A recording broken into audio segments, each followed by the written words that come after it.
Hello and welcome to episode 5 of my AEW series on the TEW 2020. This time it's time for the third week's shows, and yeah, got a couple of one sad news. Mark Quinn, who got injured with a torn rotator cuff last episode, is gone for a year. I had planned for a private party, but now let's see what happens with Isaiah Cassidy, because I don't see him as a singles wrestler. I might put him with another tag team partner if I find someone. Mm. And also, I've created a tournament for number one contendership. Here is the round of 16. In the first round, we got Frankie Kazarian against Pac, Brian Danielson against Christian Cage, Brian Pillman Jr. were against Miro, John Moxley against Cody Rhodes, Brian Cage against Sean Spears, Jungle Boy against Eddie Kingston, Orange Cassidy against Lance Archer, and Adam Cole against Ricky Starks. Try to get the balance between stars and up and comers that can benefit facing the stars. But now let's get to the show. I got plenty of matches and segments.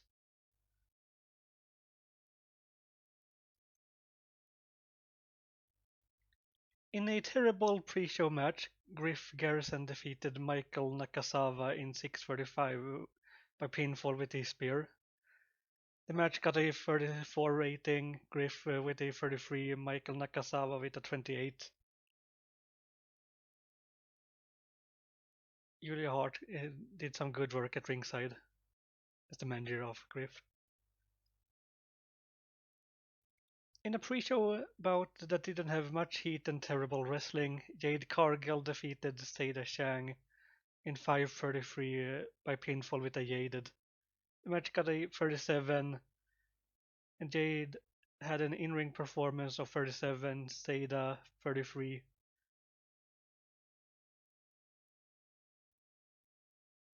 Mike Sterling did some good work at ringside, and they have great chemistry.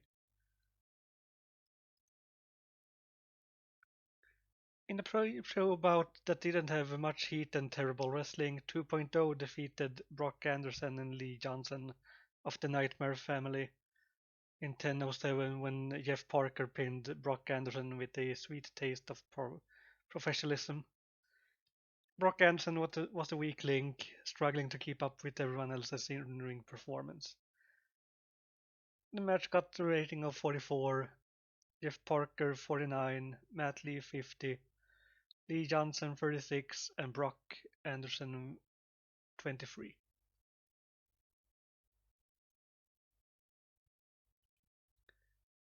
In a terrible pre-show match, Rio defeated Delaney Luck in 10:21 by pinfall with a Northern Lights suplex. Match rating was 44, Rio with a 51, really good. Delaney Luck with 27.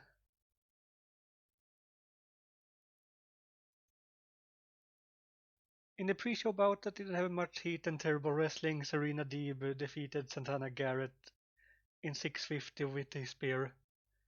Match rating 44, Santana Garrett with a 31 and Serena with a 46. Both women was really off their game in this match.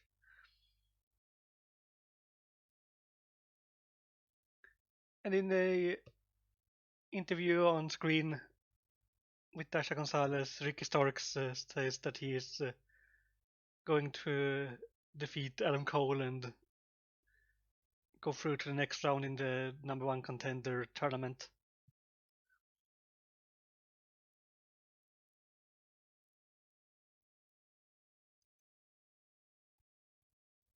In our opening match, In a bout that had good wrestling and a decent reaction from the crowd, Young Bucks defeated the Dark Order in 9:36 when Nick Jackson pinned Stu Grayson with a Meltzer driver.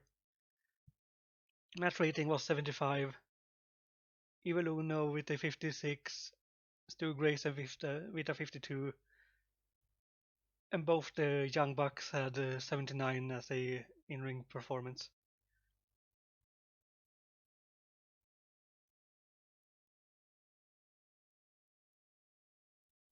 In a 65 rated segment, Lance Archer and his manager Jake the Snake Roberts talks about Orange Cassidy, who comes in and says that he is gonna put down the Murdoch monster before casually walking off.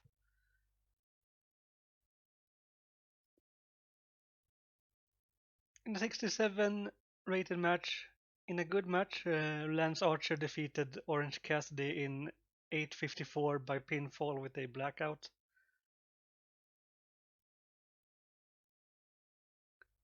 Orange Cassidy with an in-ring performance of 67 and Lance Archer with a 63.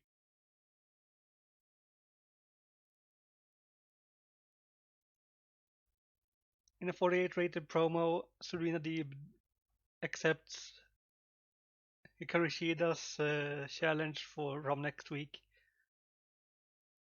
So at Halloween Havoc, we will have Serena Deeb against Hikarushida, where Hikaru once again gets the chance to win her 50th match in AEW.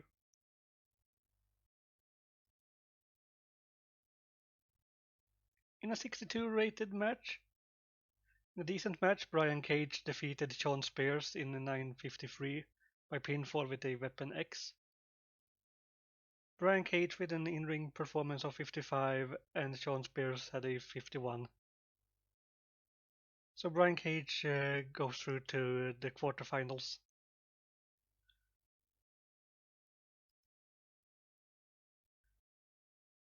In a 56 rated segment, Britt Baker and Jamie Hayter once again talks down the women's division in AEW, saying that no one will even be near Britt Baker's level. In comes Ty J, who says they are going to have a tag team match and that they are going to show the Britt Baker and her enforcer that it just isn't about muscles. In a 59 rated match, in a decent match, Britt Baker and Jamie Hayter defeated Ty J in 6:38 when Jamie Hayter pinned Ty Conti with a curb stomp. In terms of in-ring work, Britt Baker was head and shoulders above everyone else. Yeah, she's really good, as I've said before. Jamie Hayter with a 46, Britt Baker 62, Ty Conti with a 51, Anna Jay with a 43. That women are starting to get up there in in-ring performance. But yeah, Britt is still the best, both in ring and out of the ring. In 88 rated promo, just throwing him out there. CM Punk has a promo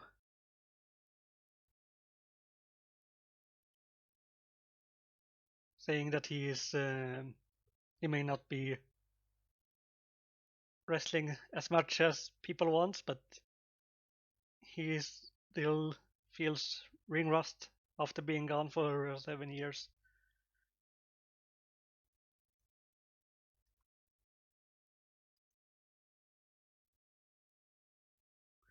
In a 54 rated segment, Andrade, who got challenged by Jurassic Express last week on Rampage,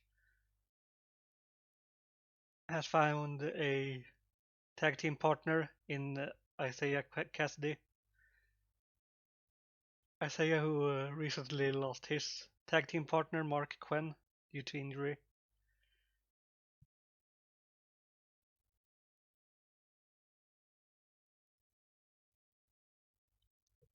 The match got rated 60. In a decent match, Jurassic Express defeated Andrade El Idolo and Isaiah Cassidy in 9:15 when Jungle Boy submitted Cassidy with a snare trap. Luchasaurus with a 48, Jungle Boy 65, Cassidy with a 42, and Andrade with a 60. Andrade and Cassidy didn't work as a team. So I need still to look for a new partner for Cassidy.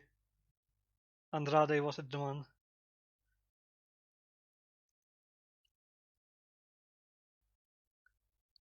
In a 64 rated segment, Chris Jericho, Sammy Guevara, and Jake Hager of the Inner Circle comes out and issues another open challenge for Sammy's TNT Championship. And out comes Dan Lambert and the Men of the Year, where Dan Lambert says that Ethan Page is gonna be the opponent for tonight.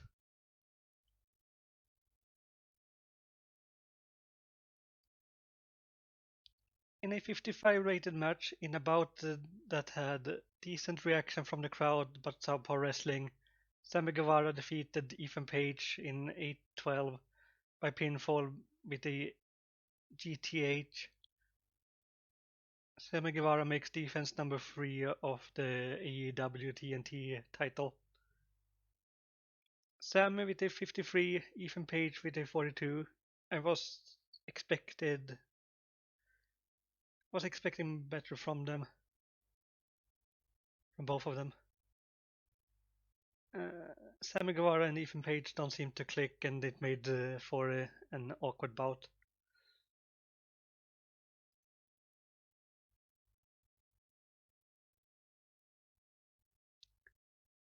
In a 79 rated segment, Bryan Danielson and Christian Cage hypes up their match in the Contenders Tournament. And Jungle Boy and the rest of Jurassic Express are there as well. Talk about how 3 of them are in the tournament. And out comes Adam Cole, Kenny Omega, and the rest of the elite, but they couldn't fit because it's just 8 people. It says that Adam Cole is going to take home the victory in the tournament and become number 1 contender on Full Gear.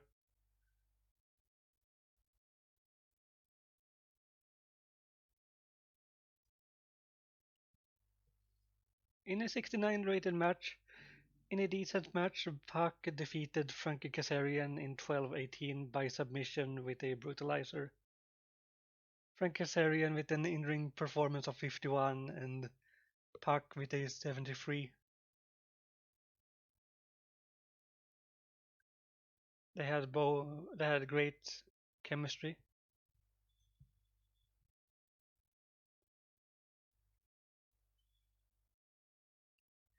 In a 73 rated match, in a bout that had good heat and decent wrestling, Jon Moxley and Eddie Kingston defeated the Good Brothers in 11:08 when Eddie Kingston pinned Carl Anderson with a blackout lariat.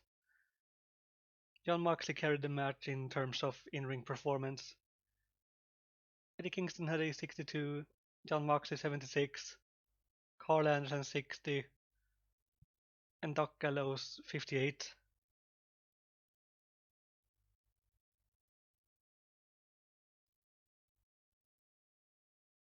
In the 81 rated segment, after the match, Jon Moxley and Eddie Kingston are celebrating, telling each other that they look forward to meet in the final of the tournament. Then Cody Rhodes comes out and says that he is gonna spoil the 2 friends' plans by defeating Jon Moxley in next week's Dynamite's main event and go through to the quarterfinal of the number one contender tournament. Cody Rhodes was superb working without a script, and Eddie Kingston worked the crowd well, improvising.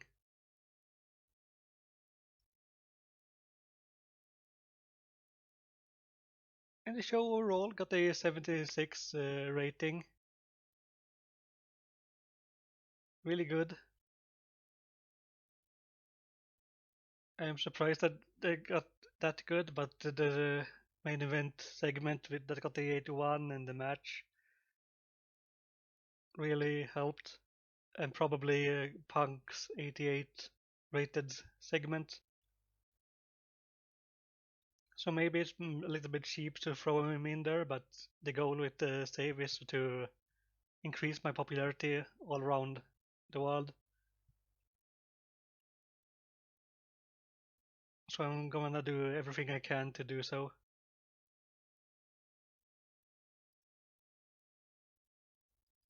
And yeah, now I will proceed to Rampage and book that off screen as last time, and then I will see you when it's time to run the show.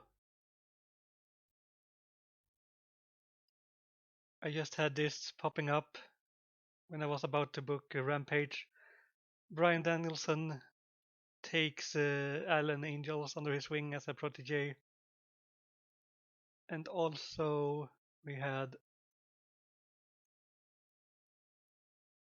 CM Punk having some click building and form a friendship between Doc Gallows and Bryan Danielson.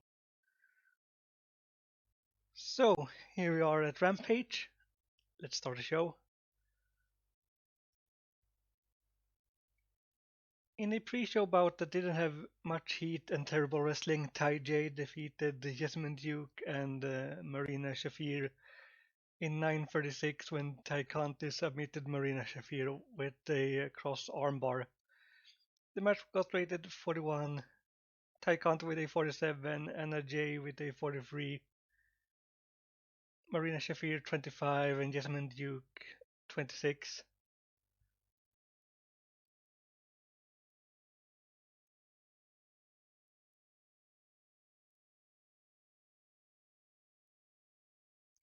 In a poor pre-show match, 2.0, Daniel Garcia, Jeff Parker, and Matt Lee defeated Anthony Green, Anthony Henry, and Leon Ruff in 6:43 when Daniel Garcia submitted Anthony Henry with a sharpshooter. The match got rated 43, but Anthony Green sustained a semi-severed spinal column. Leon Ruff had a 35, Anthony Henry 41, Anthony Green 33, Matt Lee 48, Jeff Parker 48, and Daniel Garcia 52. Good match by Garcia and 2.0. And Anthony Green did a good job. So we might bring him in more often when we are in the southeast area, if he stays as a local worker.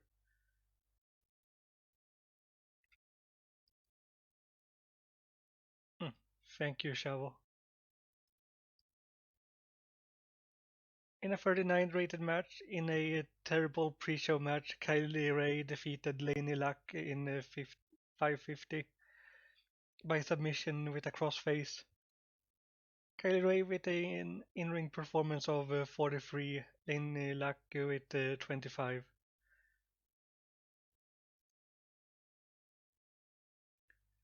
In a terrible pre-show match, The Acclaim defeated Adrian Alanis and Liam Gray in 6:38 when Anthony Bowens pinned Liam Gray with the end complete.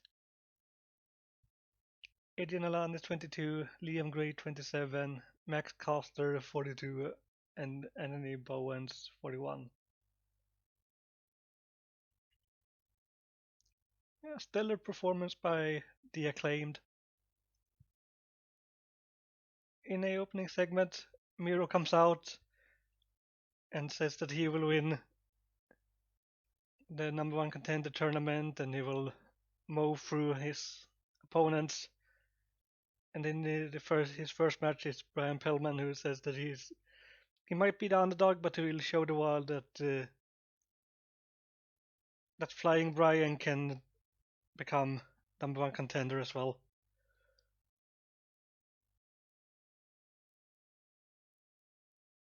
The segment got rated 72. In a 67 rated match, in a decent match, Miro defeated Brian Pillman Jr. in 11:48 by submission with a game over. Brian Pillman had an in-ring performance of 43, Miro 73. As I said before, Miro is really good in the ring.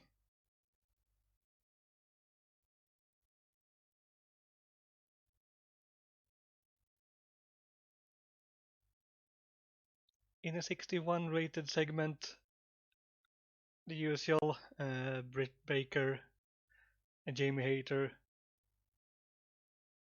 talking down the other outcomes. Ruby Soho interrupting the interview, and also Chris Statlander.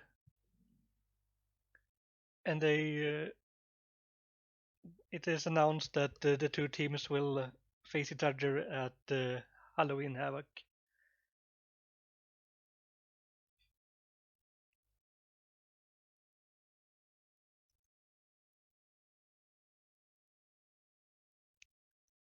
A short video of hyping the debut of Maki Ito.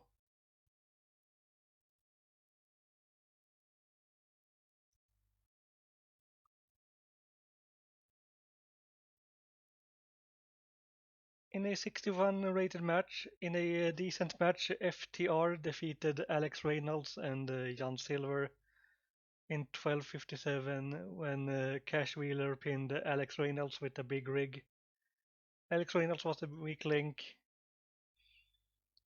And in-ring performances, Cash Wheeler with a 63, Dax Harwood 65, John Silver 63, Alex Reynolds 47. So yeah, that good performance by John Silver and FTR. Alex Reynolds is not that good as good in the ring, but I hope he can get there. But John Silver sustained a fractured collarbone. I hope he won't be away too long. Anthony Green earlier in the evening, I don't care that much because he's a jobber.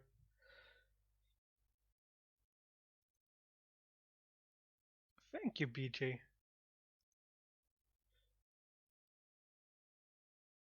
In the 81 rated segment, some of the still participating contenders in the tournament have an interview. Danielson, Cage, Cole, Moxley, Lance Archer with Jake Roberts, and MJF, who says that it is a disgrace that he is not in the tournament and that he deserved to be in.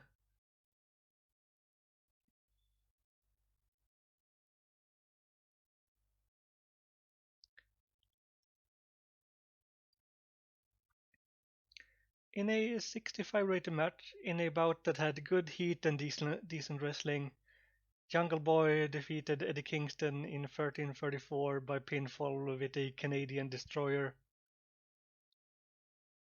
Yeah, so Jungle Boy defeats Eddie Kingston to go through to the quarterfinals.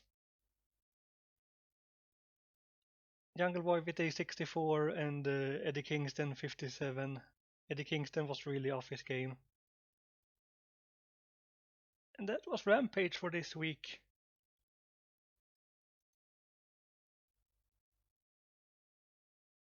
The show got a 68 rating and increased our popularity in 6 regions. Best match of the night was Miro against Brian Pillman Jr. It really was the segments that saved the show rating.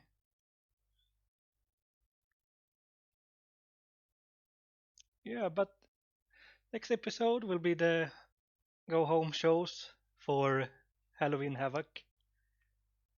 And I hope I will see you then. Don't forget to like and subscribe.